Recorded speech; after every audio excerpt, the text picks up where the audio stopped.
Sanibonani guys, igama unqabile ngiphathela amazwibela eNimba ngomhla ka-1 April. Guys, uqhawekazi ubuzisisile ke u-Azande ukuthi uthini? Ubiza umamami nge-gold digger. Wathi uthi uzama ukwehlisa umoya, wathi no, you won't pull that stunt on me. Uzama ukwehlisa umoya manje, wenza sengathi umsulwa.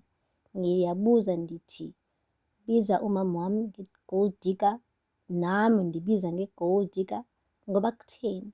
Mamela la ndikuxelele. Yabona uTata uLazarus uyandithanda. Yabona umkhulu nogogo wale khaya bayandithanda. Bathi hey sweetheart, that was before.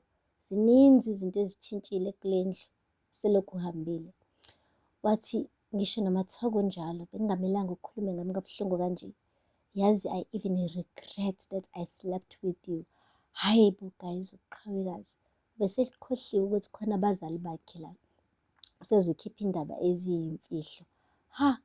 Umane nje uLazarus benozoleka babamba ungenza nsimbi ukuze uqhawekazi esho lokho. Wabuza uLazarus ukuthi wena nini kaloku ngoba wena hayibo ubuse Cape Town wena, and uAzande was here. Like, when did this happen? Hayi-ke bazama ukuchaza sonke story from the beginning ukuthi this thing happened like a long time ago before uAzande even introduced laphaya kwi-family. Wasewabuza uLazarus ukuthi is that why kwaze kwaba nebhakede eligcwele ama-ice the time umbona uAzande?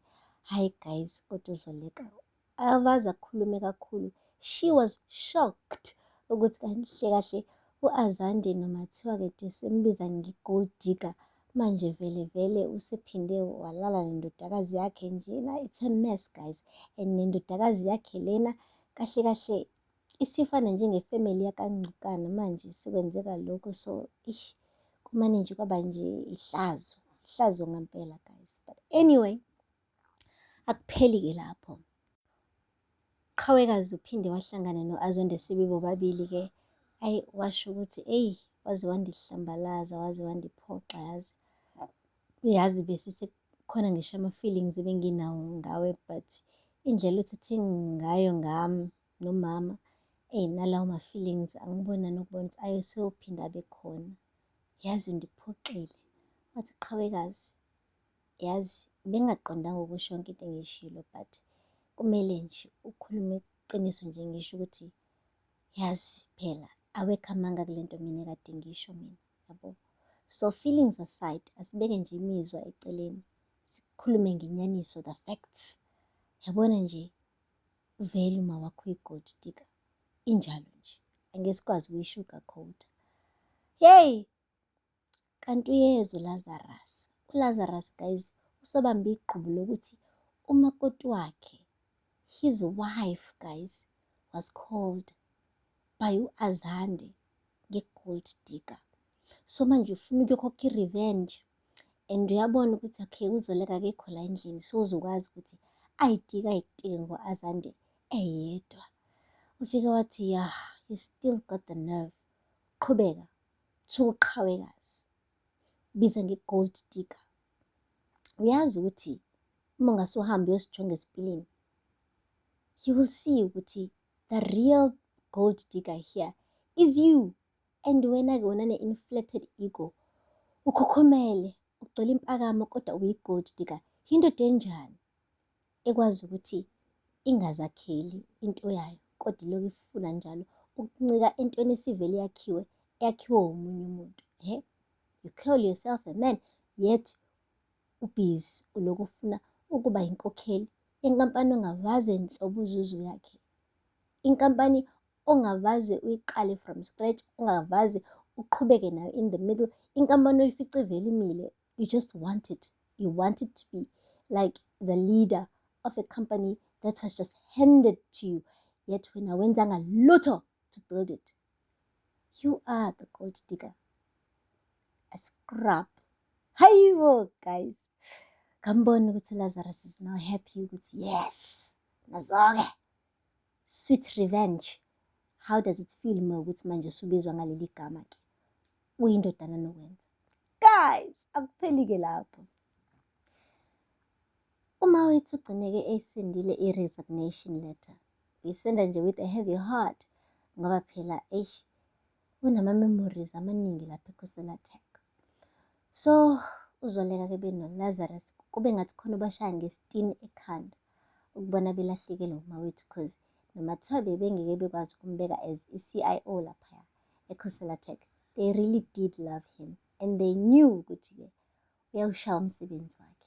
So kahle kahle balahlekelwe iKhosela Tech njengoba sekuhamba umawethu. Hhayi-ke uZondo mamukele ngezandla ezimhlophe washo ukuthi wena kuzobe uleader wale nkampani yami iZondo Technologies. So nje ngiqashe nabasebenzi abancane aba-vibrant just like you. So impela wena uzosithatha usibeke. Wajabula-ke guys umawethu wahleka wavezela umhlathi kazi liyoba khona leli zinyo lomhlathi for good yini ngoba uZondo guys angimthembi. uZondo unama-family issues. Ngisho ingane yakhe isejele akakaze ayibone. Like uZondo is an unreliable man. He was not reliable esesebenza eKhosela Tech. Like angimboni mina evula inkampani ezebeka umawethu as i-CIO. Inendodana. Kona le ndodana yakhe mayisiphumile-ke ejele ethola ukuthi umawethu uthola isikhundla esingaka yona ibe koyakaZondo. Uzoyivuma ni kahle kahle ngempela guys. Ulwandle yonke lento. Umawethu ngathi udlala ngomlilo la, but anyway useresignile-ke. Asithembe ukuthi isinqumo asithathile uzokwazi ukuphila naso. Guys, akupheli-ke lapho. Le komabandla namhlanje bekuwusuku lokuthi kushiswe iy'ngubo-ke zikalikamva ukuze-ke bamsuse ngokuphelele lapha ekhayeni-ke lakamabandla beyombeka endaweni yakhe yokugcina. So njengoba vele sefihliwe-ke ney'ngubo zakhe-ke sebeyayishisa nayo ukuze-ke kungabi khona into ezoloku ibakhumbuza ukuthi-ke wake waba khona. Anyway, sekusanjalo-ke kwangena-ke uZethu owayethandana naye-ke kuwona lo mcimbi womndeni.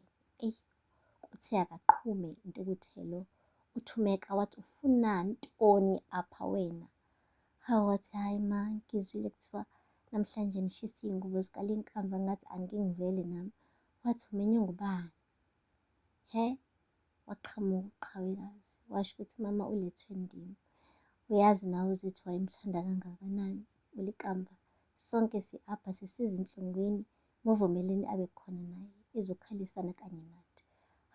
Wangenelela-ke guys undodana-ke kaThandeka wathi hhayi qhawekazi, you are out of line. Lento ingosapho asimene sibeke imizwa esayidini. This is a family thing. You shouldn't have invited uZethu. Zethu sisi besicela bandla sishiye. Wathi ewe hamba kusho uThumeka. Nangampela guys wahamba uZethu. And uZethu uphoxekile kakhulu ekuthandaneni noLikamva.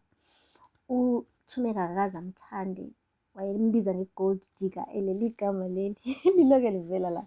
But anyway, akuphelanga lapho, wahamba kabuhlungu. uLikamva bekade bethi bayikhiphile, then there was a car crash, kwaba buhlungu nje kakhulu kabi. To a point ukuthi ngisho nasemfihlweni wayengavumelekile ukuthi akhulume, kwaze kwacela-ke yena uNtsika ukuthi bamvumele ukuthi akhulume emfihlweni wakhe uLikamva. Now sethi uzokhalisana nayo kanye nabo for the last time njengoba beshisa iy'ngubo zakhe bamgxosha. Ugele bamphathe kabuhlungu kuleya mndeni wakamabandla and kube nje nguyena ngabe nje angisafuni ngisho ukusondela eduze kwabo. Ngabe bathi bathatha u-left mina ngithatha u-right, ngisho kuqhamuka iy'mpambano zomgaqo. Athi umuntu nje uyahamba uya ngaka-left kumane ngithi mina right, athi uhamba ngaka-right ngithi mina left, cause Ntombo leya mndeni umshisile guys.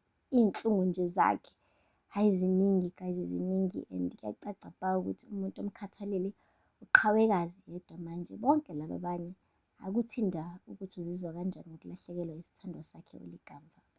Guys, aphela lapho-ke amazwibela namhlanje. Ningakhohlwa subscribe and like and comment. Until next time, bye.